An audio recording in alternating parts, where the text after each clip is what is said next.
A ver, estamos en Aldeanueva, en la plaza de San Antón, y vemos aquí un grupo de 3 mujeres que están exprimiendo limón. ¿Para qué es esto?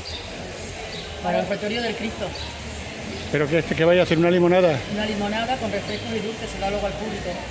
Ah, ¿a qué hora? A las 1:30 más o menos. Ah, muy Pero bien. también hay que decir que esto viene ya de nuestros antepasados, de abuelos y padres. Que esto se está haciendo toda la vida. Sí. Además está buenísimo, que venga toda la gente a probarlo.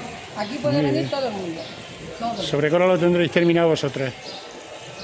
A la 1:15 acabamos. No vaya la gente. ¿Los ingredientes son secretos o se pueden decir? No se puede contar. El limón natural, el azúcar y el hielo. Punto, no hay más. Y agua. Y las mujeres que lo hacen con ese cariño. Muchas gracias.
Antiguamente cuando yo era monaguillo y eso era de aquí arriba.